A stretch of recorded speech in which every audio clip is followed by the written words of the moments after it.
አንደኛ ሳሙኤል ምዕራፍ 6 ላይ አውጥ እግዚአብሔር በውስጥ ያስቀመጠውን ቃል ባጭሩ ለመናገር ሞክራለሁ ከዛ እንጸልያለን። የእግዚአብሔር ታቦት በፍልስጤማን አገር 7 ወር ተቀመጠ። ፍልስጤማውያንም ካህናትና ሟርተኞችን ጠርተው በእግዚአብሔር ታቦት ላይ ምን እናድርግ፣ ወደ ስፍራውስ በምን እንስደደው አስታውቁን አሉ። እነርሱም የእስራኤል አምላክ ታቦት ብትሰዱ የበደል መስዋዕት መልሱለት እንጂ ባዶ አትስደዱ፣ የዚያን ጊዜም ትፈወሳላችሁ፣ እጁም ከናንተ አለመራቁ ስለምን እንደሆነ ታውቃላችሁ አሉ። እነርሱም ስለ በደል መስዋዕት የምንመልስለት ምንድነው አሉ። እነርሱም እንዲህ አሉ፣ እናንተንና አለቆቻችሁን ያገኘች መክሰፍት አንዲት ናትና እንደ ፍልስጤማውያን አለቆች ቁጥር 5 የወርቅ ባጮች 5ም የወርቅ አይጦች ያቅርቡ። የባጮቹን ምሳሌ ምድራችሁን የሚያጠፉትን አይጦችን ምሳሌ አድርጋችሁ ለእስራኤል አምላክ ክብርን ስጡ። እጁ ከናንተና ከማልክቶቻችሁ ከምድራችሁ ምናልባት ይቀል ይሆናል። ግብፃውያንና ፈርዖን ልባቸውን እንዳደነደኑ ልባችሁ ለምን ታጸናላችሁ? እግዚአብሔር ኃይሉን ካደረገባቸው በኋላ ያወጧቸው አይደሉምን? እነርሱም አልሄዱምን? አሁንም ወስዳችሁ አንዲት ሰረገላ ስሩ፣ የሚያጠቡም ቀንበር ያልተጫነባቸው 2 ላሞች በሰረገላ ጥመዷቸው፣ እንቦሶቻቸውንም ለይታችሁ ወደ ቤት መልሷቸው። የእግዚአብሔርንም ታቦት ወስዳችሁ በሰረገላው ላይ አኑሩት። ስለ በደል መስዋዕት ያቀረባችሁት የወርቁን ዕቃ በሳጥን ውስጥ አድርጋችሁ በታቦቱ አጠገብ አኑሩት፣ ይሄድም ዘንድ ስደዱት። ኢየሱስ ያድናል። እንግዲህ በዚህ ስፍራ ላይ እግዚአብሔር ቃል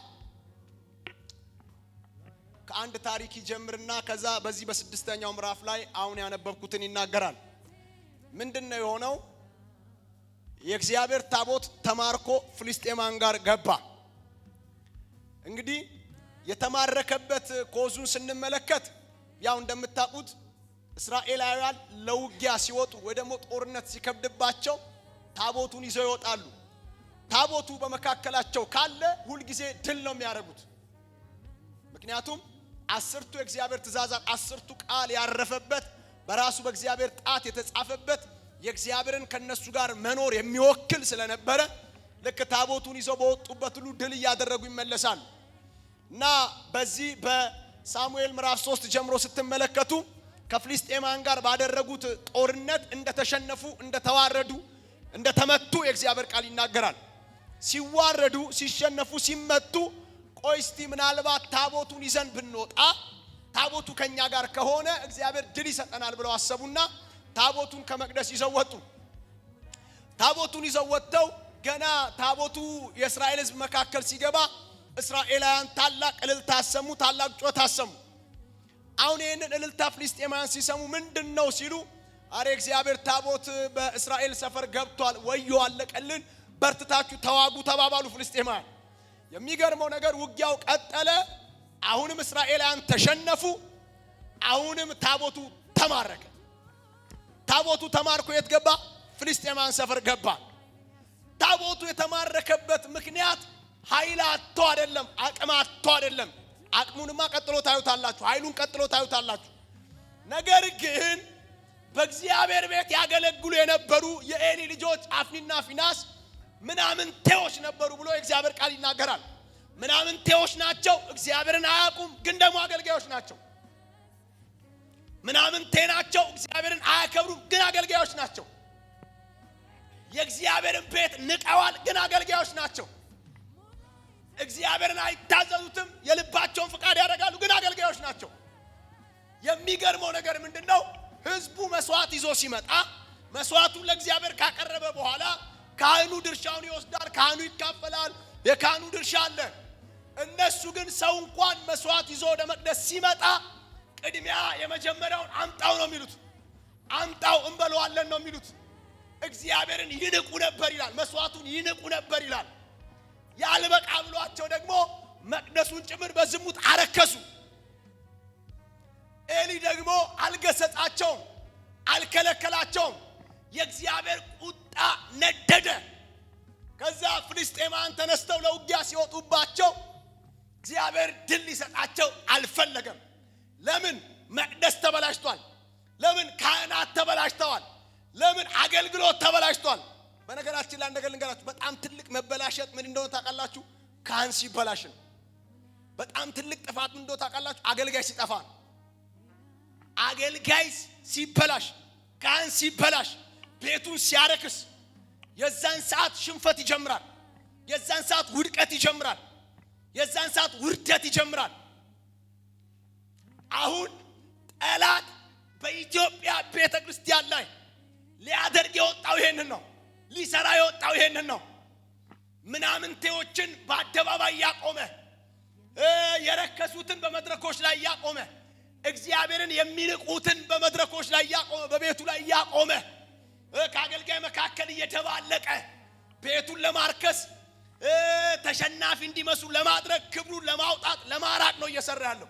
እግዚአብሔር ግን ዛሬ ማታ ይሄንን መንፈስ ይገለብጠዋል። አሜን በሉ። ይገለብጠዋል። አረ ይገለብጠዋል። እነ አፍኒና እነ ፊናስ መቅደሱን ለቀው ይጠፋሉ። ግዴላችሁም ይጠፋሉ። ይጠፋሉ። የኤሊ ልጆች መቅደሱን ለቀው ይጠፋሉ። ኢየሱስ ያድናል። እንዲህ ነው የሆነው። ከዛስ ለጦርነት ወጡ። ታቦቱን ያዙ። ታቦቱ ተማረከ፣ ሄደ። ፍልስጤማን ታቦቱን ይዘው ሄዱ። እንዴ ያሉ ዝናውን ሰምተን ነበር። የእስራኤልን አምላክ ግብፃውያንን እንደመታ ሰምተን ነበር። ግብፃውያንን እንዳንቀጠቀጣቸው፣ ግብፃውያን እስራኤላውያንን ሊይዙ እንዳልቻሉ ሰምተን ነበር። እኛ ግን ማርከነዋል ብለው ይዘው ሄዱ። ታቦቱን ይዘው ሄደው ዳጎን ቤት አስቀመጡት። ይዘው ሄደው ከዳጎን ጋር ቁጭ አደረጉት። አስቀምጠውት አድረው በማለዳ ሲመጡ ዳጎን ወድቋል። ኢየሱስ ጌታ።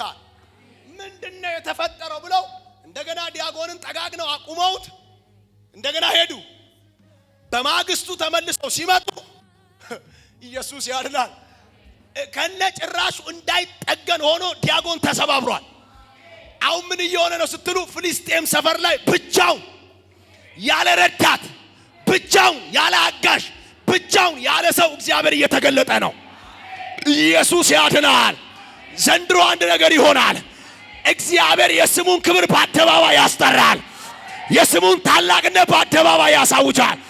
ግዴላችሁም አሜን በሉኛ። ሃሌሉያ። ብቻውን አንቀጠቀጠው፣ መታው።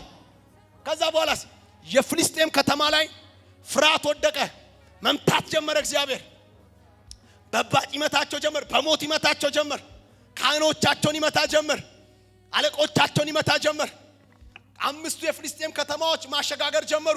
ከጋዛ ወደ አስቀሎና፣ ከአስቀሎና ወደ አንደኛው ማሸጋገር ጀመሩ። የገባበት ከተማ ላይ የሞት ፍርሃት ይመጣል። የገባበት ከተማ ላይ ይመታሉ፣ ይሞታሉ። ድንጋጤ በላያቸው ላይ ሆነ፣ ፍርሃት በላያቸው ላይ ወደቀ። ምንድነው የምናደርገው አሉ። ምንድነው የሚሻለን? ይሄ ታቦት እኛ ጋር መኖር አልቻለም። ለካ ሰዎቹ ናቸው እንጂ የተሸነፉት፣ ታቦቱ አልተሸነፈም። ሃሌሉያ። ለካ እነዛ ናቸው እንጂ የተሸነፉት፣ ይሄኛው ለካ የሚሸነፍ አይደለም። ለካ ብቻውን ከተማ መምታት ይችላል። ብቻውን ከተማ ማሸበር ይችላል። ብቻውን ክብሩን መግለጥ ይችላል። ኢየሱስ ያድናል። በነገራችን ላይ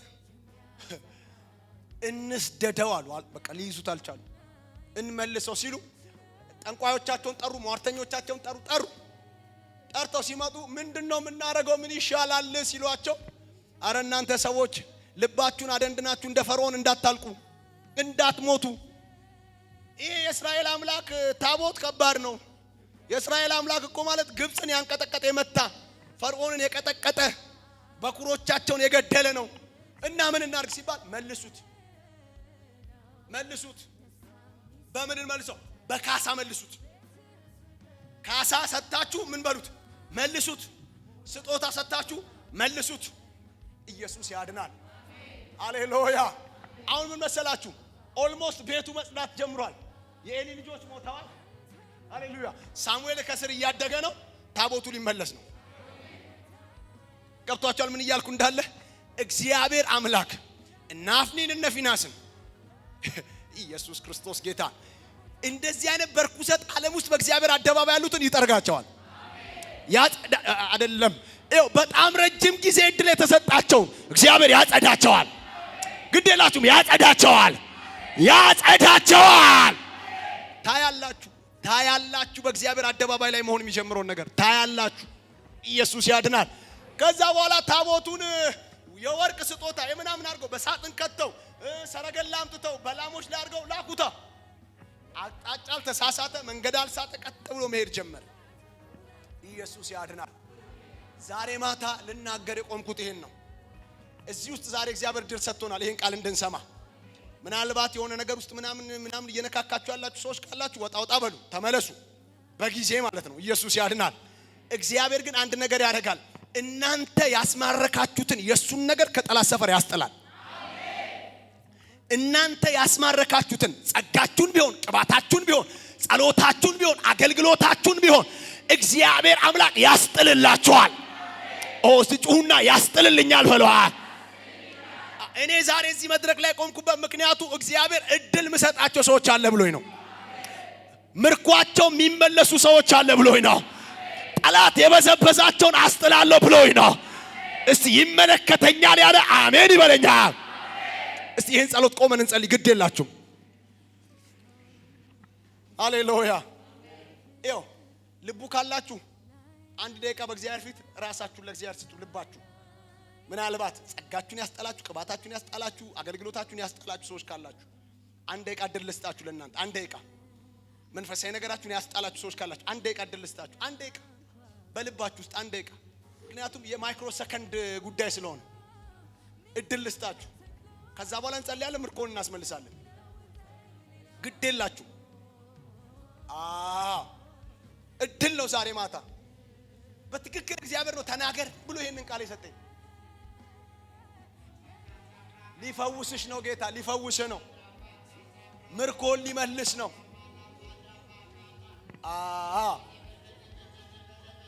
የጣላችሁ ጸጋችሁን የጣላችሁ፣ ቅባታችሁን የጣላችሁ፣ አገልግሎት የጣላችሁ፣ ጸሎት የጣላችሁ፣ መንፈሳዊ ነገር የጠፋባችሁ፣ የደከማችሁ፣ ያቃታችሁ፣ የዛላችሁ ሰዎች፣ የጌታን ነገር ያስወሰዳችሁ፣ አልፎ ደግሞ ምናልባት ከኃጢአት ጋር ህብረት አድርጋችሁ የጌታን ነገር ያስወሰዳችሁ ካላችሁ ለእናንተ ነው ድሎ የመጣው። ሳታውቁ ጭምር ያስወሰዳችሁ።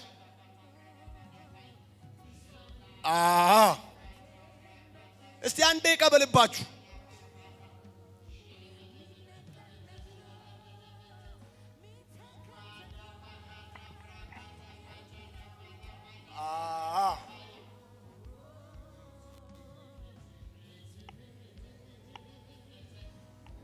ኢየሱስ ያድናል። አሁን እጆቻችሁን አንሱ ስጡኝ።